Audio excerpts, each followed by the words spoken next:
Sir, what do you think this book is? I think this is a children's textbook, क्योंकि जहां पे हमें ये book milli थी वहां पे एक स्कूल हुआ करती थी. So, which language is this in?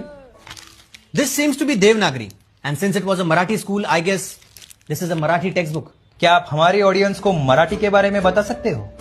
Marathi एक अभिजात भाषा हुआ करती थी, और ये भाषा महाराष्ट्र में रहने वाले लोगों द्वारा बोली जाती थी, जिन्हें हम महाराष्ट्रियंस कहते थे. और क्या जानकारी है हमारे पास इनके बारे में? ये छत्रपति शिवाजी महाराज की तस्वीर है. ये मराठा राजा हुआ करते थे.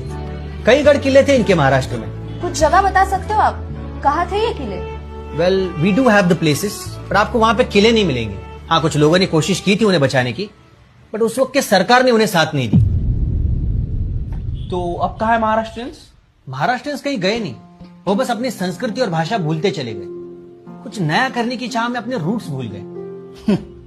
मेरे ख्याल से इतनी रिसर्च तब हुई थी जब मोहनजोदारो और हड़प्पा से सील्स और स्क्रिप्ट्स मिली थी, है ना? एग्जैक्टली. उतनी ही समृद्ध भाषा और संस्कृति थी ये. अगर ये भाषा और संस्कृति इतनी समृद्ध थी तो ये विलुप्त कैसे हो गई? ऋतू, हा?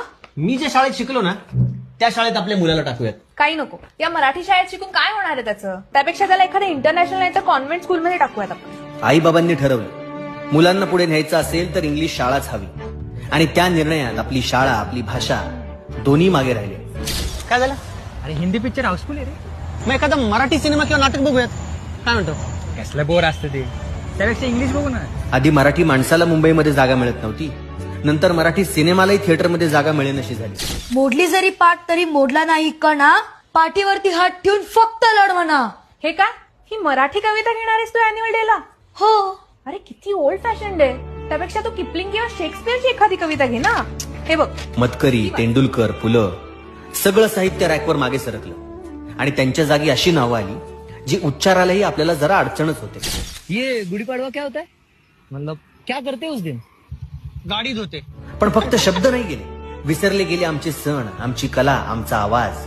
गडगडणाऱ्या ढोल ताशातले पोवाडे आता कोणालाच ठाऊक नाही. सह्याद्री मधल्या आमच्या राजांचे गट ढासळले, आणि त्या राजांचं गाण गाणारे आवाजही थांबले. हे सगळं काल्पनिक आहे, पण कल्पना सत्यात उतरू द्यायची नसेल तर जागे व्हा. कारण भाषा कधीच अचानक मरत नाही, ती हळूहळू जगता जगता मरते. पण अजूनही वेळ गेलेली नाहीये.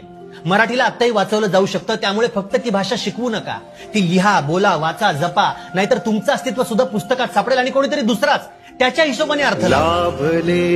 जय महाराष्ट्र. भाग्य बोलतो.